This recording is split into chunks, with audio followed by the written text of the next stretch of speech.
Bem-vindo ao podcast A Bíblia Nossa de Cada Dia, onde mergulhamos nas Escrituras Sagradas, capítulo por capítulo, para encontrar sabedoria, orientação e inspiração para nossas vidas. Juntos exploraremos as histórias, os ensinamentos e os temas profundos da Bíblia, descobrindo como a palavra de Deus pode nos transformar e nos ajudar a viver uma vida plena e significativa. Prepare-se para uma jornada de fé, conhecimento e crescimento espiritual.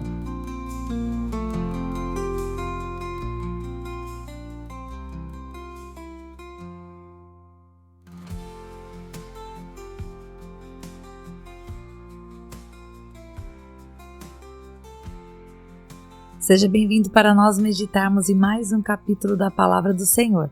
E hoje é o dia de Números capítulo 3. Como que você está? Espero que você esteja bem, viu? Espero que o seu dia seja muito abençoado em nome de Jesus e que tudo aquilo que você precisa fazer, decidir, tomar como responsabilidade, você o faça sem procrastinar, sem deixar para depois, mas que você consiga dar conta. Se organize aí, faça uma lista, coloque aí aquilo que precisa ser feito como responsabilidade mesmo, não deixe para depois, ok? Aquilo que você sabe que precisa fazer e vai ser bom testemunho se você fizer, amém? Então vamos começar. Bom, eu espero que você tenha lido Números capítulo 3, mas se você não leu, este é o capítulo em que Deus vai levantar a tribo de Levi para servir Arão. Por quê? Porque Arão havia sido chamado para ser sacerdote, você lembra que nós vimos isso, não é verdade? Se você está acompanhando toda a meditação, a gente vem de Êxodo, depois Levítico, agora estamos em Números. Muito bem, Arão havia sido levantado para ser o sacerdote, ou seja, o mediador entre Deus e os homens, fazendo o sacrifício e tudo mais. Mas ele não foi levantado sozinho, ele foi chamado para cumprir esse ofício de grande honra juntamente com os seus 4 filhos. Só que a gente já conhece a história, nós vimos que 2 filhos de Arão morreram. Eles foram oferecer fogo estranho diante do Senhor, ou seja, um sacrifício da maneira como o Senhor não havia pedido, e então eles foram mortos. Os 2 filhos mais velhos dele então morreram e sobraram apenas Eleazar e Itamar.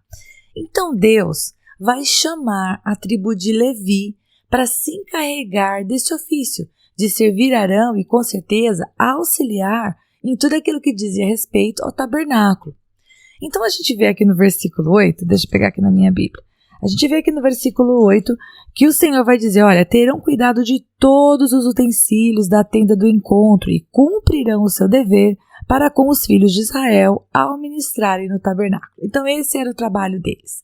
Muito bem, 3 eram os filhos de Levi, o Senhor também não chamou tanta gente assim, era Gerson, Coate e Merari, e cada um deles também não tinha muitos filhos não, viu gente? E então cada um deles vai receber da parte de Deus uma obrigação. Então, por exemplo, vamos ver lá. Gerson e os seus filhos, lá no versículo 25, diz que eles teriam ao seu encargo o tabernáculo, a tenda e a sua cobertura, o cortinado para a porta da tenda do encontro, verso 26, as cortinas do pátio, o cortinado para a porta do pátio que rodeia o tabernáculo e o altar, as suas cordas e todo o serviço a eles devido. Bom, Rita, por que eles eram responsáveis dessas coisas? Porque quando a nuvem do Senhor se movia, eles tinham que andar como povo. Então, era hora de desmontar o tabernáculo. Então, esses filhos, né, os filhos de Gerson, filhos de Levi, eles eram responsáveis por isso que eu li para você aqui no versículo 25 e 26. E Coate? Coate, a gente vai ver lá no versículo 31, que ele era responsável pela arca, pela mesa, pelo candelabro, os altares, os utensílios do santuário com que se ministram, o cortinado e todo o serviço a eles devido. Então, essas eram as obrigações deles. Eles tinham que carregar, proteger, guardar, até que a nuvem novamente parasse e eles montassem o tabernáculo de novo. Era assim que funcionava. E a gente vai ver as obrigações de Merari e dos seus filhos no versículo 36 e 37. Eles eram responsáveis pelas tábuas do tabernáculo, suas travessas, as colunas, as suas bases, todos os seus utensílios e o serviço que era devido a eles. Muito bem, isso é o que nós vemos nos primeiros versículos, até o versículo 39. E do versículo 40 até o o versículo 51, nós vamos ver que o Senhor ele vai tomar esses levitas, os filhos de Levi, no lugar dos primogênitos de todo o povo de Israel. Sim, o Senhor vai dizer isso lá no versículo 12. Eis que tenho tomado os levitas do meio dos filhos de Israel, em lugar de todo o primogênito entre os filhos de Israel. Os levitas serão meus, verso 13, porque todo o primogênito é meu. Então nós vemos que nesse capítulo, os filhos de Levi são tomados no lugar dos primogênitos. E é interessante porque Deus manda Moisés contar todos os filhos de Levi de um mês para cima. E esse número total, gente, dá 22 mil. E quando eles vão contar os primogênitos dos filhos de Israel, nós temos um número de 22.273. E a palavra de Deus diz que o Senhor, de maneira muito exata, ele vai dizer, olha, esse excedente, os 273 a mais, é necessário que haja um resgate. E é pago um preço de acordo com o peso que o Senhor havia estabelecido anteriormente. Bom, esse é o assunto do capítulo. Agora, de que maneira a gente pode aplicar o que a gente vê aqui? Queridos, eu quero dizer para vocês que a primeira coisa que me chama a atenção é que Deus move pessoas, move aqueles com quem Ele conta, aqueles que são teu povo, né, aqueles que são o povo dele, me perdoe, segundo é necessário. Olha só, Deus chamou Arão e seus 4 filhos. 2 dos filhos de Arão resolveram morrer. Deus não queria esse destino para eles, não é verdade? Mas eles fizeram a sua opção e foi isso que veio sobre eles. O que foi que o Senhor fez imediatamente? Bom, o Senhor, quando foi separar as responsabilidades, ele sabia que para Arão, poxa vida, agora era Arão e somente 2 filhos. Para Arão isso era muita coisa. Claro, tinha a casa de Arão, etc. Mas o Senhor vai dizer, não, eu vou chamar os levitas para essa função. Então o Senhor vai chamar os filhos de Levi, Gerson, Coate, Merari e os filhos dos filhos, né, para auxiliar. Ou seja, Deus move as pessoas segundo é necessário. Eu vou aplicar isso para as nossas vidas. Olhe para você. Pense na sua vida. Pensa quantas vezes você pensou assim, puxa vida, há essa necessidade, podia fazer algo para ajudar. E aí vem aquele pensamento na nossa cabeça, mas isso não é minha responsabilidade, eu não vou me preocupar com isso. Olha, eu quero dizer uma coisa para você. Às vezes tem coisas que a gente realmente não quer fazer. A gente fica com aquela vontade de fazer igual Moisés. Não sei se você já se sentiu assim. Ah, Senhor, envia outro. Minha boca é pesada, eu não sei falar como convém. Eu não sei se você já fez isso com Deus. Eu confesso que eu já fiz. Para minha vergonha, eu tenho que falar que é verdade. Já teve momentos em que eu disse, Senhor, envia outro, Deus. Mas não foi assim que aconteceu, porque quando a gente vai orar, a gente vê que Deus não usa quem é capaz, Deus usa quem está disponível, quem tem um coração que fala assim, né? Não tem muito a ver com aquilo que você e eu sabemos. Basta a gente falar, Senhor, usa-me, e Ele usa até um vaso rachado, né? Se for necessário. Até uma mula. Muito bem, então a primeira coisa que eu aplico na minha vida, veja se isso faz sentido para você, escreve para mim nos comentários, Deus move as pessoas segundo é necessário. Outra coisa que eu vejo nesse capítulo é que Deus dá orientações específicas e responsabilidades específicas para cada um dos filhos de Levi. Ou seja, quando a nuvem começasse a mover, não ia ficar aquela correria de gente sem saber o que fazer, correndo para todo lado, pegando as coisas de qualquer maneira e correndo atrás da nuvem. Não, não, não. Deus chamou cada um dos filhos de Levi, né, da tribo de Levi, para falar, olha, você é responsável por isso, vocês por isso, vocês por isso. Quando a nuvem se movesse, queridos, ou seja, na caminhada que levaria eles ao destino que Deus tinha para eles, que era a terra prometida, cada um sabia o que fazer. Ou seja, se organizasse, não ficava pesado para ninguém. Se a gente pegasse, e eu quando eu estava olhando para a palavra já imaginei, né? Por exemplo, aqui, ó, tá falando, vamos ver, tá falando dos filhos de Coate, tá falando dos filhos de Gerson. Eu vou pegar um exemplo aqui, ó.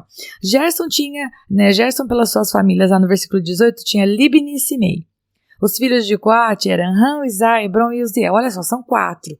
Se eu fosse, por exemplo, Coate, eu já ia falar, ó, filhos, eu tenho 4. Filhos, é o seguinte, nós somos responsáveis por isso, isso, isso, isso. Ó, você fica responsável por essas 2 coisas, você essas 2 coisas, ó. Aquele negócio é mais pesado, vocês 2 pegam em 2.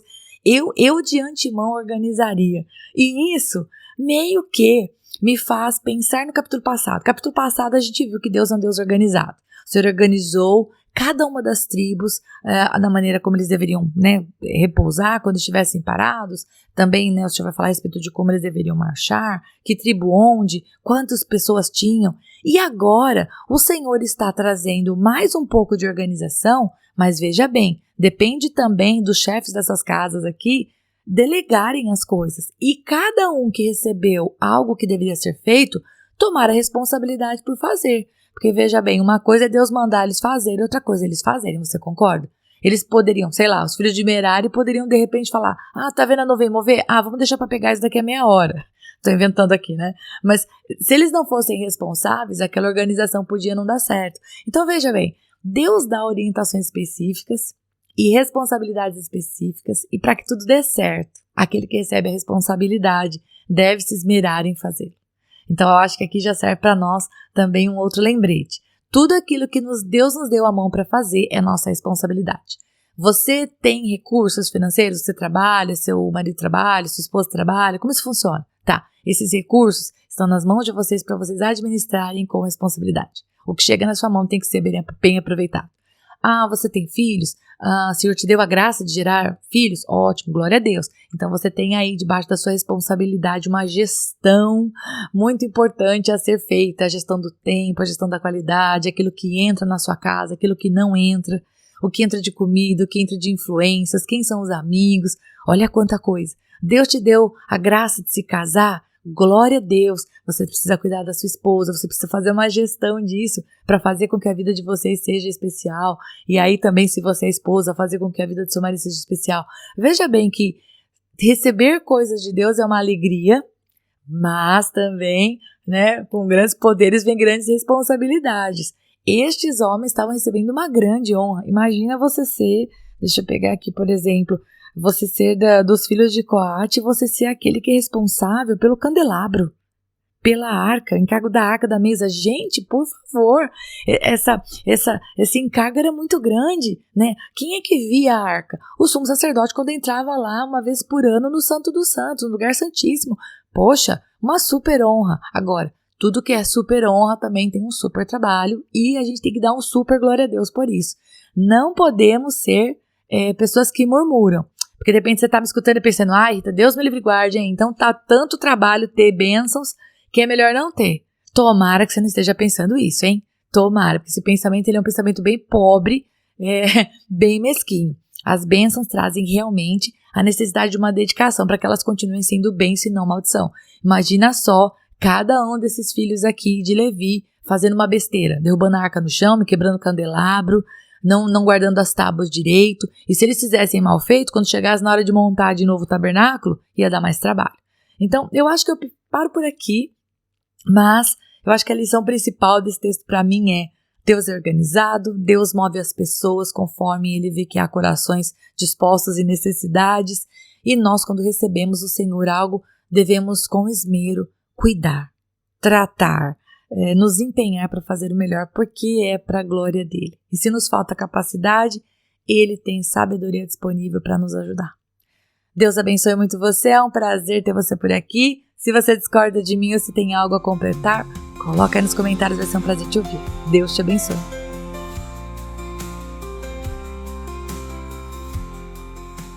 E se você ficou até agora, não vai embora não. Agora é hora de você curtir, comentar, compartilhar esta palavra, porque se ela abençoou você, ela pode abençoar outra pessoa também. E lógico, se inscreva no canal, ative o sininho, assim você não perde os próximos episódios. Deus te abençoe e até lá!